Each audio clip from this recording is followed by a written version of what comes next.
While we give just a few more people a chance to join, head to the chat.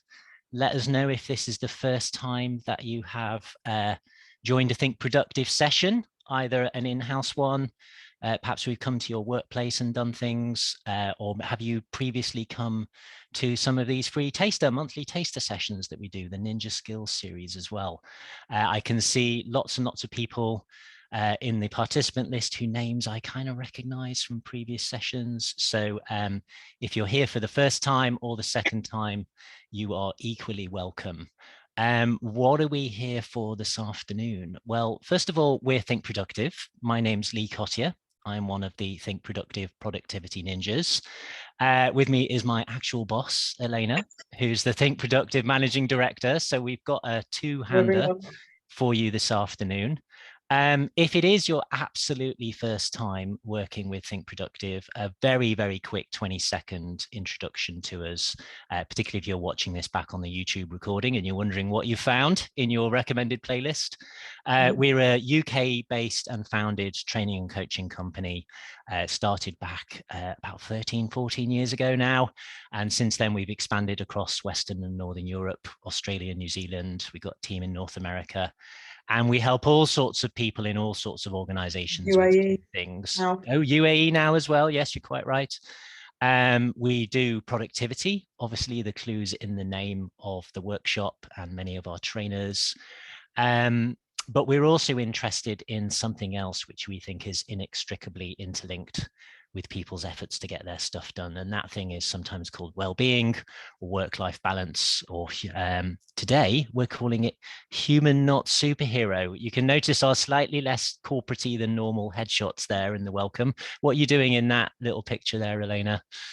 Yeah, it was musical related, singing with a group of people who, none of which are singers. I'll leave it there. There you go. This is your improv hobby, isn't it? Yeah, this was actually not improv, but it's a thing that I do sometimes. All right, ask me what I'm doing in my picture. What are you doing in your picture with that? That was when I won my category in the British Beard and Mustache Championships 2014. I won the national first prize and I immediately retired at the top of the bearding game. So those of you who have met me in real life may or may have not have met me in beard mode, but you can see that I'm not in that particular mode today. So just a little peek behind the curtains at other things we do in our lives, and that kind of the other parts of our lives behind maybe the sort of the front that we feel we might have to put on in work is kind of what we're talking about this afternoon. So we've only got a brief 45-minute session. What are we going to share with you today? Well, some of you might have been on some of our workshops before where we've shared these friends here. These are our 9 characteristics of the Productivity Ninja. And we use these as a way of inviting people to think about challenges that they might be dealing with when it comes to either their work or their well-being. We think about tactics, habits, mindset, dodges, tools, tips, and tricks. But we clearly can't do all 9 in a small 45-minute session.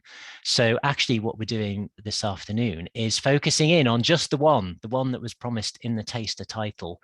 And it's kind of my favorite one. It's human, not superhero.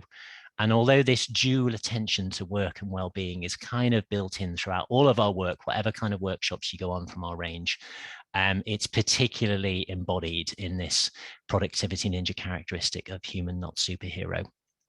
And what I would invite you to do as we work through some of these ideas and join in the discussions this afternoon, one of the trademarks of our workshops is we want them to always be really practical, really applicable, give you things on the day and in the session that you can actually start using immediately.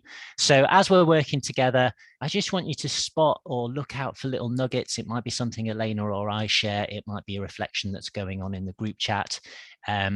Whatever it is, if you think it could be useful for you to fine tune your human, not superhero approach, then note it down and it can be one of the things that you can take away from the workshop today. MES, thank you for your question in the chat. We are very much in webinar mode today. So it may be a relief to you all that you're off camera, but you also are on mute as well. We do have the technology to bring people in with voice contributions if we get to that stage. There's going to be a Q&A discussion stuff later on towards the close of the workshop. But for now, the primary way I want you to interact, and I would love you to dig in from now on, is in the group chat. So whether it's me or Elena talking, if there's something that you'd like to reflect on, share something, ask a question, put it in the chat, and Elena will be our primary chat correspondent and will bring any relevant things to my attention as we're proceeding as well. So what sort of thoughts would we like to share with you on human not superhero? Specifically, the kind of question that I used to frame this was like, how did we get here? Like, why is this something that people are crying out for and inviting us to come into organizations and help them think about and work on? Like, you know, we've got over 200 people in the session this afternoon that have given us part of their afternoon to get into the topic of human not superhero. I just want to briefly point towards 4 kind of areas I selected for why some of this stuff is very much on a lot of people's minds. And again, as we're going through this, if one of these areas is kind of on your mind too, and you've got something to share, please do drop it in the chat as well. These are not the only reasons why we think the human not superhero agenda is important, but they're certainly, I think, really, really good ones to start us off. Kath says, will we get the slides afterwards? Effectively, because this recording will join all of the other sessions up on our Think Productive YouTube channel as well. So those of you who are live can watch it all back, and those of you who are watching on the recording, good to have you here as well. The link in the chat to our YouTube channel. Fantastic. That's great, Elena. Thank you. Let's talk a little bit about overwhelm and distraction. This comes up in a lot of our work with people. Our friend there, we staged this picture a few years ago with a real person that we know. That's our graphic designer's partner, because we couldn't get the right image to try and give the idea of that mental internal environment. Do drop in the chat how perhaps that person might be feeling, what that might be doing to their ability to attend to either their work and their workflow and their well-being. So that's an experience that many people share, is the internal overwhelm and overload as well. It's like, oh, I've got lots to do, but none of them feel tasty, so maybe I'll just procrastinate for a bit more. Notice the work and the life things are mixed in. But it's not just the internal distraction, it's the external distraction. Email was always and forever a problem, even before the great change that we saw in the workplace of 3 and a bit years ago. We're still out there in the world helping people with things like the Getting Your Inbox to Zero workshop and the email overwhelm that comes from that. But of course, it's now not just email. It's joined by all its other little pingy friends as well. And the sort of tools and platforms and comms things, they've proliferated, particularly over the last 3 years, as we've had this massive sort of transition to, you know, huge amounts of remote and home working, such that we would never have imagined we would ever get to. It's had some advantages, some of which we might talk about, but it's had some disadvantages as well. So we go out and we help lots of teams get to grips with which tools they're using for what and how. We take them through our Supercharge Your Team Comms workshop as well. So that's kind of area 1, where people's human not superhero might feeling a little bit under pressure, that sort of the overwhelm and distraction. We don't tend to describe ourselves very much as a time management training company, but we are massively into things like attention management and information overload. The second one I want to highlight, and again, if this is one that's currently on your mind, do put in the chat your thoughts on this one. The changes over the last 3 years have really kind of further bust through the sort of previous boundaries and borders that we might have had between the sort of on-duty us and the off-duty us, whatever that looked like in the before times. It's kind of changed a lot now. Work has entered our homes to an extent in a way that maybe we weren't quite ready for. I'm hoping you haven't had exactly this experience with any of your virtual meetings. But certainly a lot of people are saying that, you know, now work is literally just on the kitchen table or a laptop lid lift away. I'm finding that sort of the intermingling of home me and work me is kind of not as separated as I would like before as well. So people's human not superhero can be kind of very under attack by that as well.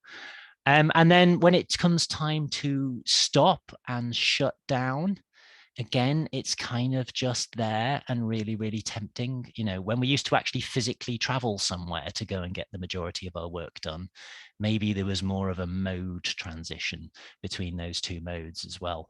But it isn't so much or so easy as it was now there. Elena, what have been people saying in the chat about these first two? I noticed you said pingy friends, lol. Have you never heard me use that No, catchphrase before? I haven't. It's great. Yeah, the agreement that there are many pings. Joanne says some people don't like hearing no, I can't do that for you right now. Well, Yeah, good. it's Everyone like wants to be met. people go, well, why can't you? You just should always be working. The work's inside your house. Martin there saying, like, I feel like I'm not allowed to be ill and off duty at all. Mixing home and work to-do lists in my brain is super stressful. Yeah, interesting. Go and try out some of the information from Graham's book around the organize habit second brain tools. We can get on top of that stuff for you as well. Yeah, I definitely separate my work and home to-do lists. I know some people like to merge them, but yeah, not me. And Rachel, they're highlighting that, you know, maybe the sort of the remote working has actually increased the pressure for instant response and continuing connectivity, things that we definitely would want to push back on there as well. Sandra also saying about the sort of the danger of presenteeism as well. Let's just have a look at a couple of others. And this kind of relates to the discussion that started in the chat a little bit more, which is kind of like the self-doubt and the self-image and the kind of, am I doing it right? Am I getting it right? I tend to find that I fall in a hole when I'm kind of measuring myself against others, but neglect to remember that their life pattern and their life context and their circumstances are a little bit different than mine, you know, and I'm doing my thing, I'm running my game in my world and they're doing their thing in their world, and that's okay, and that might mean different things to each of us as well. And then the other thing that's kind of happened over the last few years, where, like, you know, the big change came, lockdown one, suddenly it was like, right, you're all working from home forever. Like, we lost all those signs and signals and routines that were kind of part of letting us know whether we were doing it right or getting it right, or is this even allowed, or what's the expectation, you know. And we've been doing this for quite a long time now, so we're starting to rebuild new patterns and new habits and new ways of coordinating work amongst teams. But certainly in some organizations that's still a work in progress, and they're just kind of like, what does it even mean to get good work done in a productive but human, not superhero way, is the kind of discussion that we're finding we're having a lot with a lot of our customers at the moment. Angie says there's definitely had this with my last employer. You didn't know where you were anymore and what was allowed. Yeah, we had to completely remake the rules as well. Elena, something's caught your eye in the chat. Well, no, I was just going to say, yeah, the comment above that from Rachel is, how can you push back from senior leaders expect immediate responses? I think there's a thing around here around comms, rules around comms, and getting that out in the open. Yeah, having that thing. But I know certainly as our senior leader, like, you don't expect me to be there 24/7 with a 2-minute response, No, right? I worry if I see an email out of hours, I'm like, oh, is everything all right? Yeah, what's going on and stuff.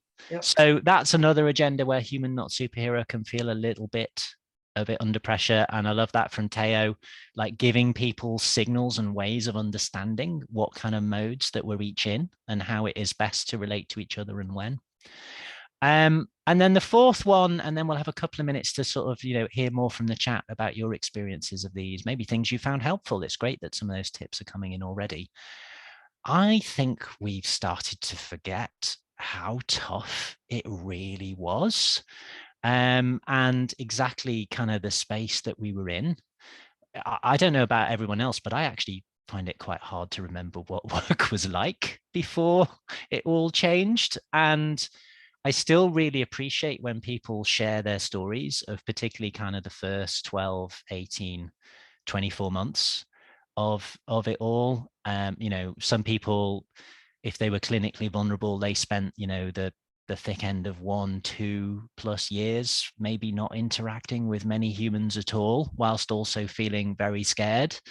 And then the rest of us, or others of us, were like trying to juggle work and life and homeschooling.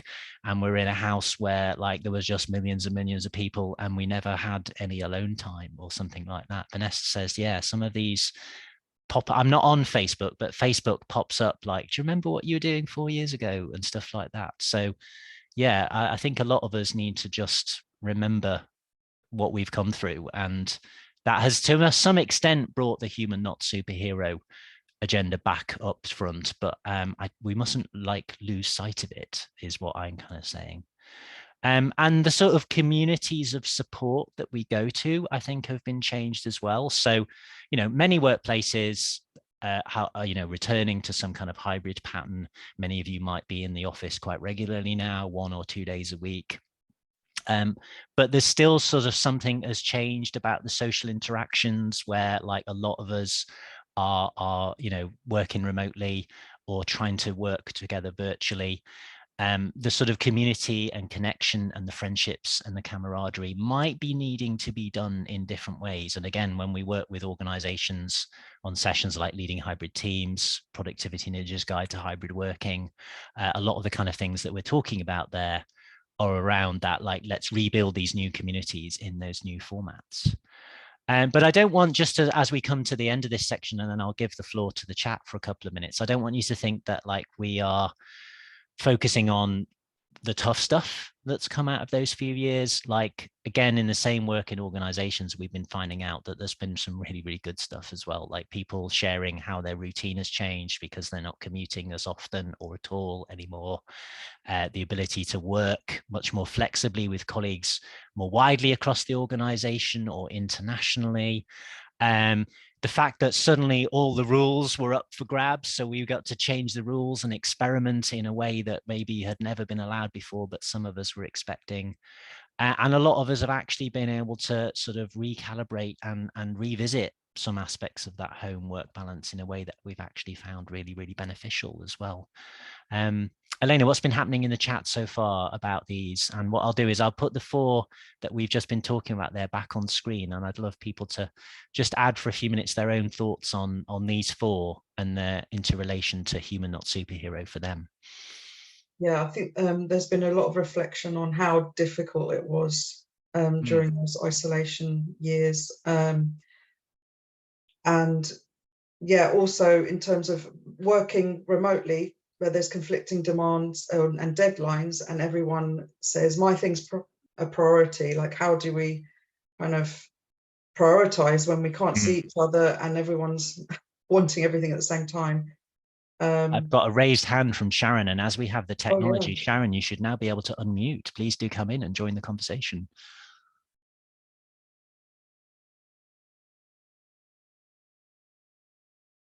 I've now given you the unmute power, Sharon, but it doesn't seem to be coming through. So let's try Teo instead, and maybe we can come back to Sharon. Okay. Can you hear me? We can. It's wonderful to hear you. Okay. This is going back to the priority thing. It's a good idea to note how long it takes you to do specific tasks, and then note what you've got and have a meeting with your team leader or with the whole team, and then discuss all the tasks that each of you've got to do so that you can explain the priority. But if you're in a business where data is the thing, then recording the time tasks take, and then having that, say, for a week or 30 days, then puts you in a stronger position to say, well, this is the resource, these of people, time and tools. So if you want all these things done, what are we not going to do? Exactly. Yeah, I've got a slide about that kind of thing in a few minutes. Sharon, do you want to try one more time to see if you can unmute? And if not, perhaps you could put your contribution in the chat. Oh, she did already, I think. Can you hear me now? We can. Fantastic. Right. Yeah, I put my comments in the chat. I didn't realize I've raised my hand. But one of my biggest things has been the change in not having to drive into work, because I used to have to do like an hour and a half on the motorway before I got there. Gosh, that used to stress me out before I even started work. Yeah. So So I a nice did it- reminder that there has been some good stuff amongst the Yeah, tough things. definitely. And the Elena, thing is, sorry. I think working from home, you get the chance to use your own initiative on work rather than just following what everybody else is doing. Definitely. There's a lot more trust and like delegation going on, or needing to be going on, and allowed as well. Elena, maybe pick one more thing from the chat you'd like to bring in before we move on to the second half. I think there was an issue here around, I read someone struggling with, she didn't want her team to be emailed during the Christmas holiday. Yeah, but people were still emailing the team. No. Don't worry, we're not expecting a response, but obviously that would put pressure on the team to feel like they have to respond. Delayed send in Outlook is your friend there. If you want to send out an email, then you can prep it, you can dispatch it, but you can stick delayed send on it, and you can make it arrive in that team's inbox on their first day back from leave as well. So excellent. Thank you for that. And Joanne, you're quite right. And I recognize your name as well. So I know that we've worked together before. Yeah, the quicker you respond, the quicker they'll come back with the next bit as well. You know, sometimes we want to just slow the hamster wheel of work down a little bit and give us time to think and do some proper doing. I want to just sketch out a little bit more, and hopefully we'll reserve some time for some more Q&A as well. So you will have noticed in your Zoom control panel there is a little area called Q&A, and if you want to pose a question to me and Elena, then another way of making sure that we can see that better is to drop it in the Q&A rather than putting one in the chat, but questions in chat are also welcome. What do we actually mean by the characteristic of human, not superhero? It's really weird when I start an engagement with a new organization and you start having a conversation of what their needs are and what they're looking for out of training and learning. And it doesn't happen very often, to my relief, but whenever we get a sniff of like, yeah, we want you to come in and make less people do more stuff quicker, I like, that's what you do, isn't it? Like we have to kind of reorientate them to the fact that that's kind of not what we do. And it's almost the exact counter to those cultures that we're about. So those kind of cultures where it's like, well, of course you can do it all, you do it all faster, you work harder, like you need to commit your full life and soul to this. I'm talking about you, Mr. Musk. I hope he doesn't find me. Like, you know, we're not into that.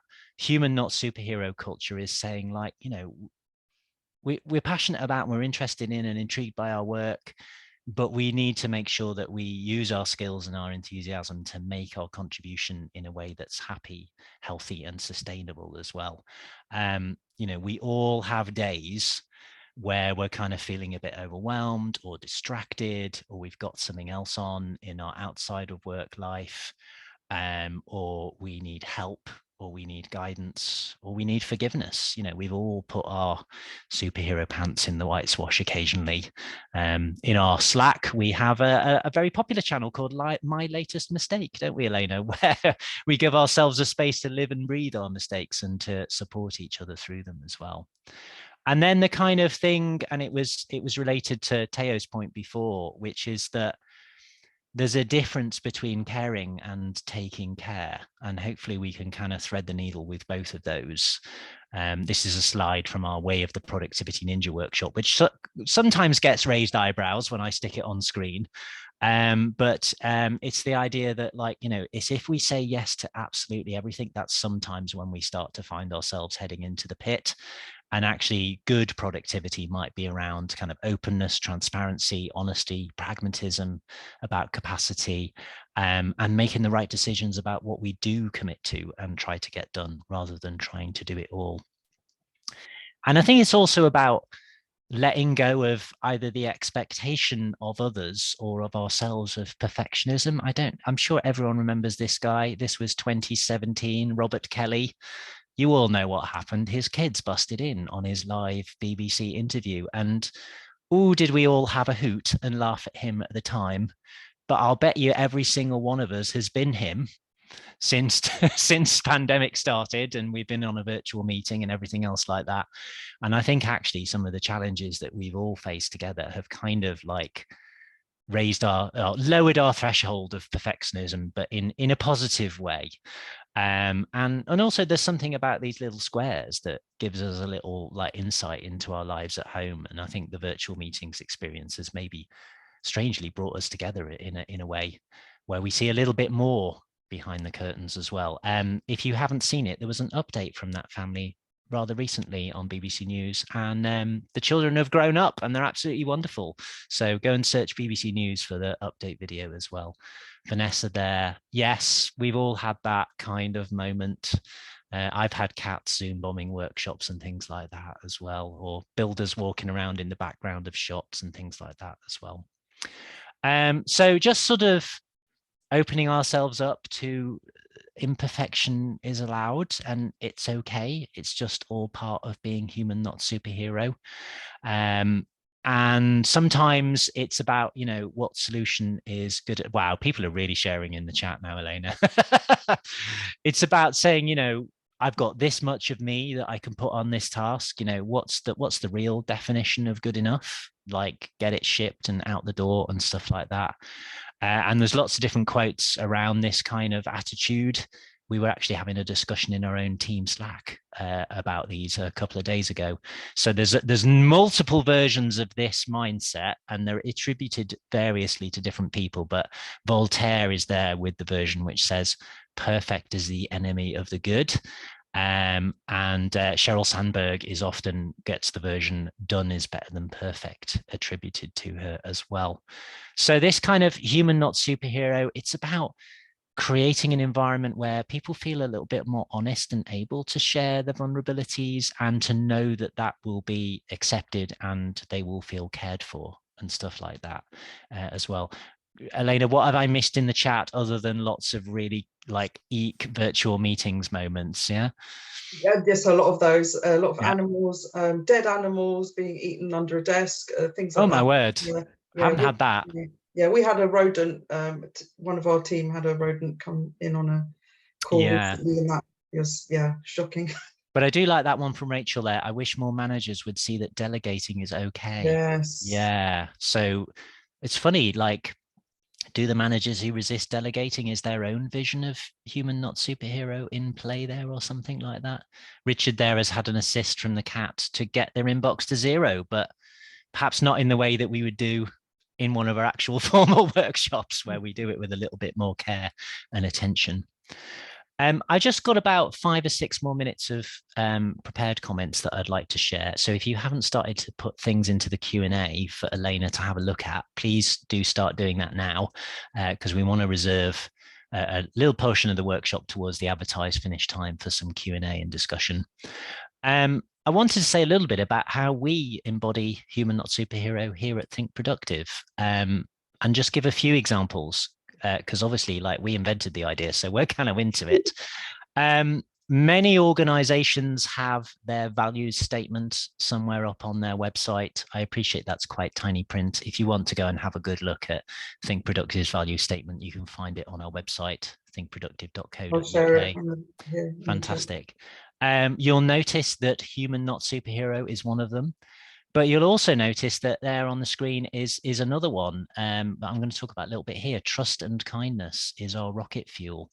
They very much work in pairing. And it really is kind of deep in our DNA at Think Productive. We had a really close and sort of open community, like even before the world changed. But I think we've worked really, really hard to continue that and rebuild that in various different ways when we've gone to kind of full virtual, like many organizations have. So I've mentioned that our internal comms platform is Slack. So we have habits like the Truth Tuesday moment in our wellbeing channel, which really has become an opportunity for people to share and to both offer and ask for support. We have the My Latest Mistake channel, which is really good for getting something off your chest and being reassured to people, but also to give learning moments in a supportive environment. We have the Kudos channel where we can thanks and give people a high five. And we do quite a lot with our Zoom meetings to kind of build and create and connect that community as well. So if you're involved in leading a team, you might want to think about how you're doing some of that now. Maybe you don't see many of your team as often as you used to, or you're not collecting together for physical gatherings. There's a really important bit in Graham's book. So Graham is our founder, the original OG productivity ninja. And there's a great thing in the book here, people first, work second, always. And you often see those kind of strap lines in books and you kind of think like, does it really mean that and stuff? It absolutely does. Pretty much every single member of our team has had something over the last decade where they need to hit the emergency stop button on their professional role and take the day or take the week, or in my case, back in 2009, I had to take a 3-month complete sabbatical. I just had to pick up the phone to Elena and say, our daughter's really ill. I'm off to be dad for a bit. I am sharing these pictures with permission from my family, but like with faces redacted for obvious reasons. That is the wonderful Bristol Royal Children's Hospital and one of their amazing therapy dogs. And the fact that when I had to like tap out of work for a good number of months, that I knew that the team, first of all, would say, you go and do what you need to do, and that would have my back. It was so important to me and to our family. And then helping me reintroduce as well. Even after that initial 3 or 4 months, I only came back part-time for most of the rest of that year as well. And, you know, everyone in our team has had their turn at that as well. And so, you know, sometimes it's our turn to ask for and to receive support, but sometimes it's our turn to step up for others and give support as well. Elena, as a manager, you're often on the receiving end of these like, I need to go kind of requests, but we've always found our way through it, haven't we? We're always able to cover across the team. Yeah, absolutely. And I think going back to the people first, work second, always, the word always is so important here, because it's always, even if we're like really busy and there's a lot of stuff going on, it's putting people first and treating them like people. And the always also is in relation to, you know, it might not be your time this time, but it will be at some point. Yeah. And I've certainly been very grateful for having that value instilled in our culture. You know, quite recently I was off, I've always got one of these stories, haven't I? 6 weeks you blipped out, didn't you? 6 weeks, yeah. In March I had a breast reconstruction, 10-hour operation, and it was a very slow recovery. And you know, you don't know how stress or even a little bit of work stress can impact recovery of such a big operation. And you know, work just said, yeah, take 6 weeks off. And the team kind of were just so supportive and shielding me from stuff that was happening, stepping up, gave them an opportunity to step up and make decisions and solve problems without having to rely on me, which is brilliant. And yeah, I think everyone values being treated as a person and having issues outside of work. It's helpful to know, as a manager, it's helpful to know what's going on you know, behind the scenes a little bit, because it does give you that context and help kind of support in, you know, any way you can. So yeah, it's just great, and it's win-win. You know, when people feel valued and treated as people, they give more, because they want the business to do well as well. And I think that's my pitch. If you're on this workshop and you're a leader, like, and you're going, I'm not sure how this, why would I want to bring human, not superhero culture? These are the reasons why you would want to bring human, not superhero culture. You know, you want people that can do work in a way that's sustainable and meaningful for them. But also, you know, people can remote work for almost anyone now. You know, the job market is a lot more fluid. Like, this is probably one of the ways that you can make your workplace attractive and create enthusiasm and loyalty and stuff like that. There's some really, really good contributions in the chat kind of affirming this thing. I just want to share a few more things before we go to some of those chats, and also go to the Q&A that I can see has been coming in.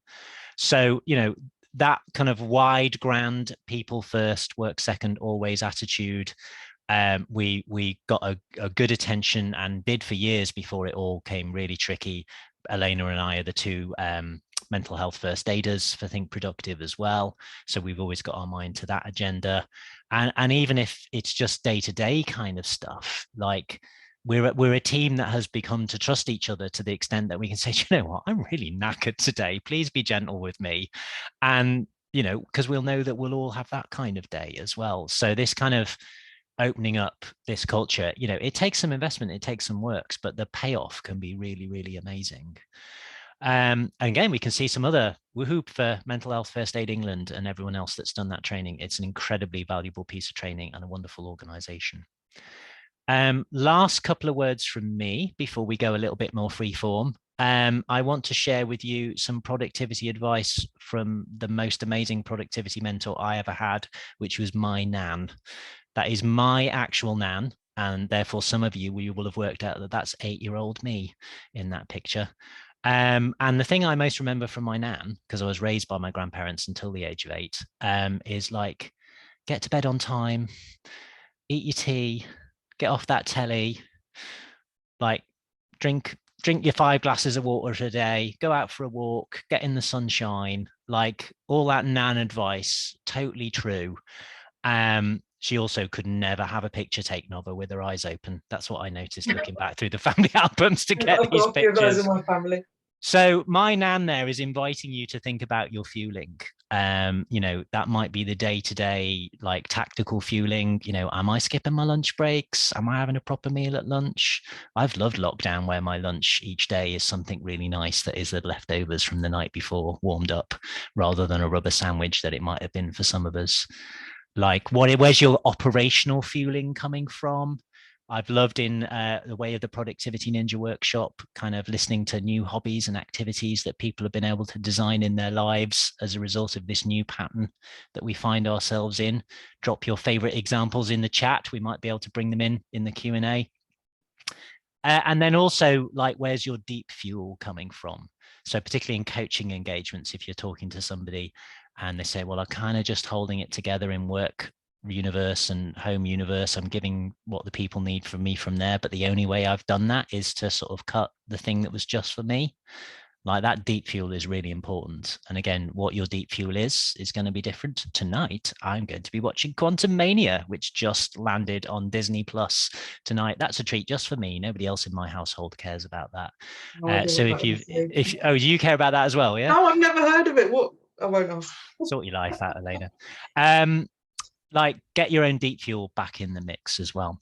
So Elena has hopefully been eyeing the chat for some things that we can talk about for a few minutes, but like, final messages, productivity ninjaness, if this is the first time you've met us, like, we got some things to share. We can give you some good stuff in our various workshops about getting your stuff done. But it's not about being a superhero, even though you might occasionally appear that way. Our vision of productivity, this is Graham again, is about making space for what matters. And you get to define what matters. And sometimes when we lose sight of what that is for us is where we might start to get in trouble as well. So I'm hoping you've got some questions for us, yeah, Elena. Or questions. Yeah. So how do we do the brain switch off? How do we do the brain switch off? Yeah. To take a break when working from home. So the thing about being a knowledge worker, which is the technical term for the people that we normally have on knowledge workers, is like your work's inside here. So as the person has said, brain switch off is quite challenging. I find the only way really to do it is to get your brain thinking about something else. So something like running. When I'm running, I'm injured at the moment, so I'm not like, all I'm thinking about is like, blimey, this hurts. When they're going to stop? You know, I'm not thinking about my emails and my workshops and stuff like that. People who do things like the cross stitch, or, you know, go to choral society or something like that, you almost need to substitute something in the place of the thing. And that's why I'll be watching the latest Marvel MCU tonight, because, you know, when I'm thinking about Ant-Man and his adventures, I won't be thinking about work. So yeah, replace it with something else deliberately chosen, I would think.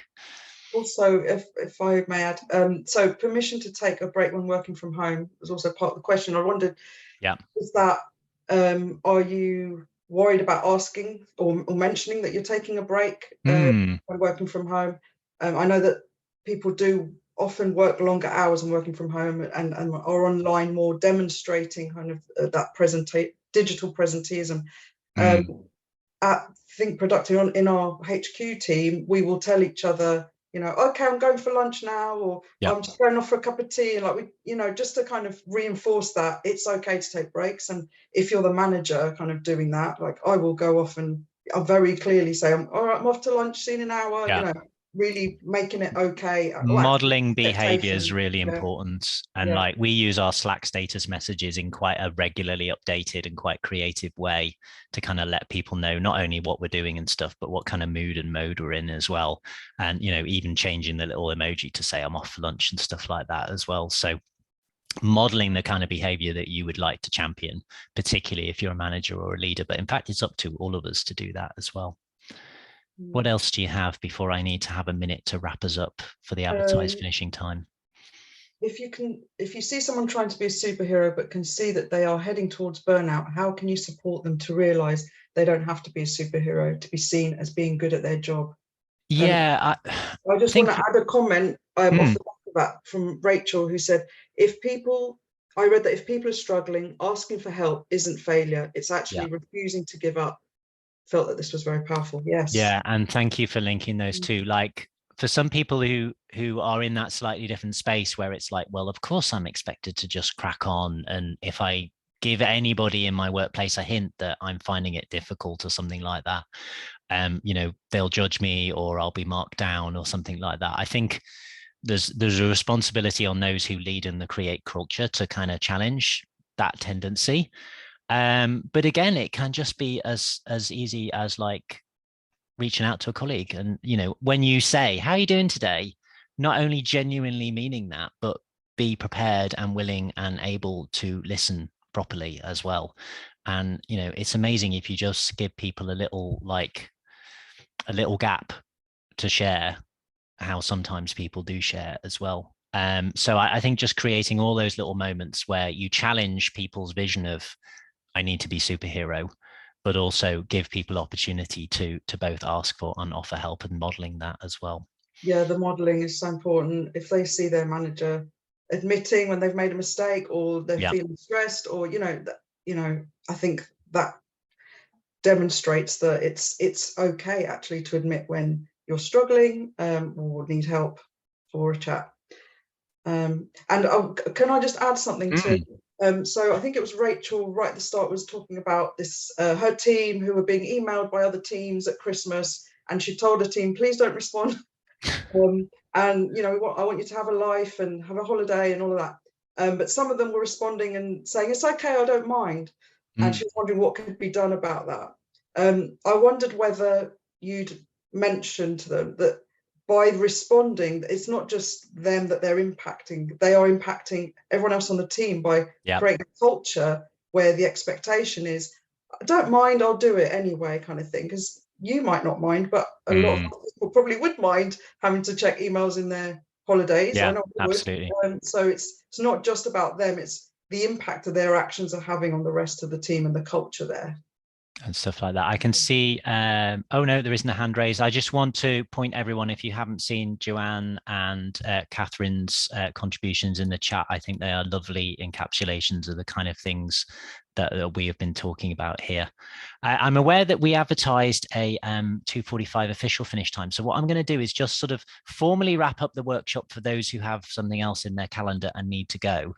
But Elena and I are willing, once we've done that and waved off the people who are leaving at that point, we're happy to stay around for 10 minutes after show if people have got more questions and things that they want to do.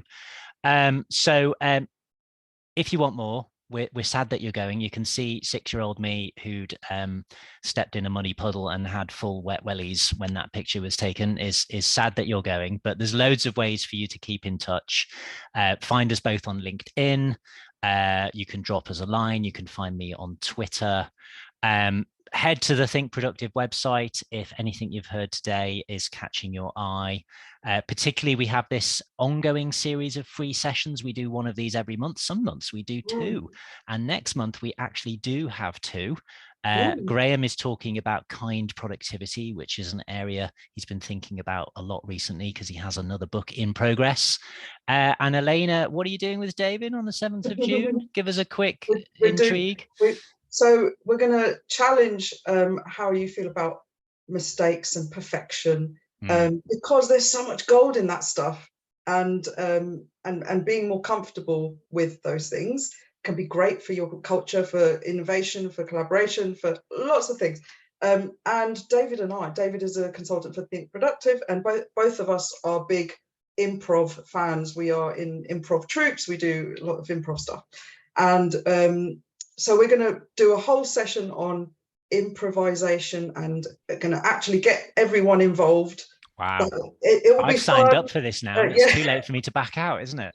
And we hope that by the end you will take away at least one exercise or activity that you could take into your workplace, maybe in a meeting or for an idea storm, to kind of generate that kind of Cool. comfort with mistakes. And you've sold it to me. So both of those, again, I will just stress, are free, like today was. And again, I'll ask Elena to put the link to our YouTube channel in the chat again as people are leaving, so you can watch back about 25, 27 of these on all sorts of different topics.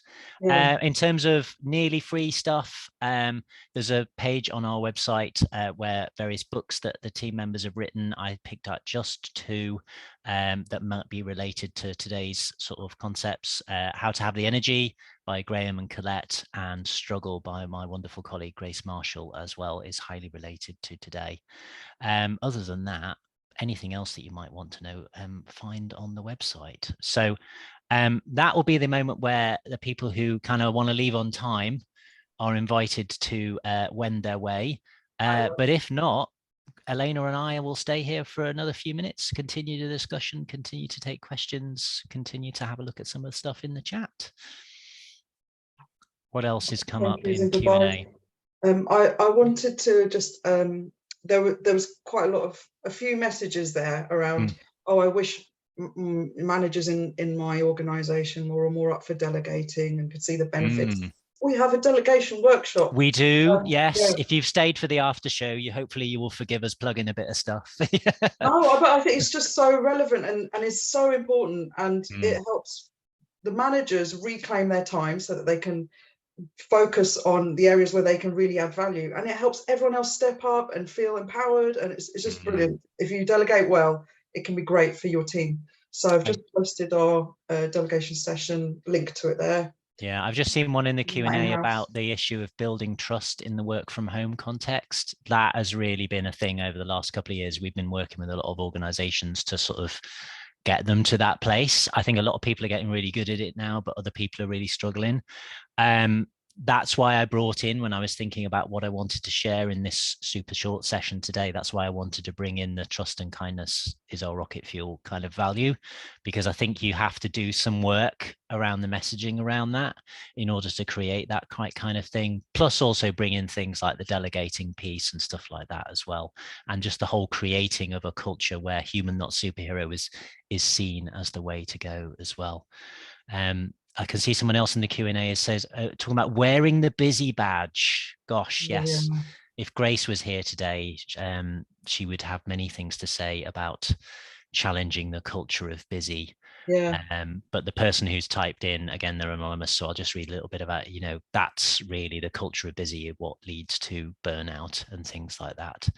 How to spread the word effectively. Send them the link from today's session. It might give them something to think about. That's true.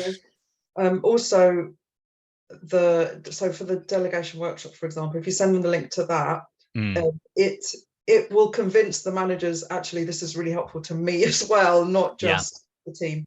It will free up their time. It will create a much more engaged team. Yeah, so many good things.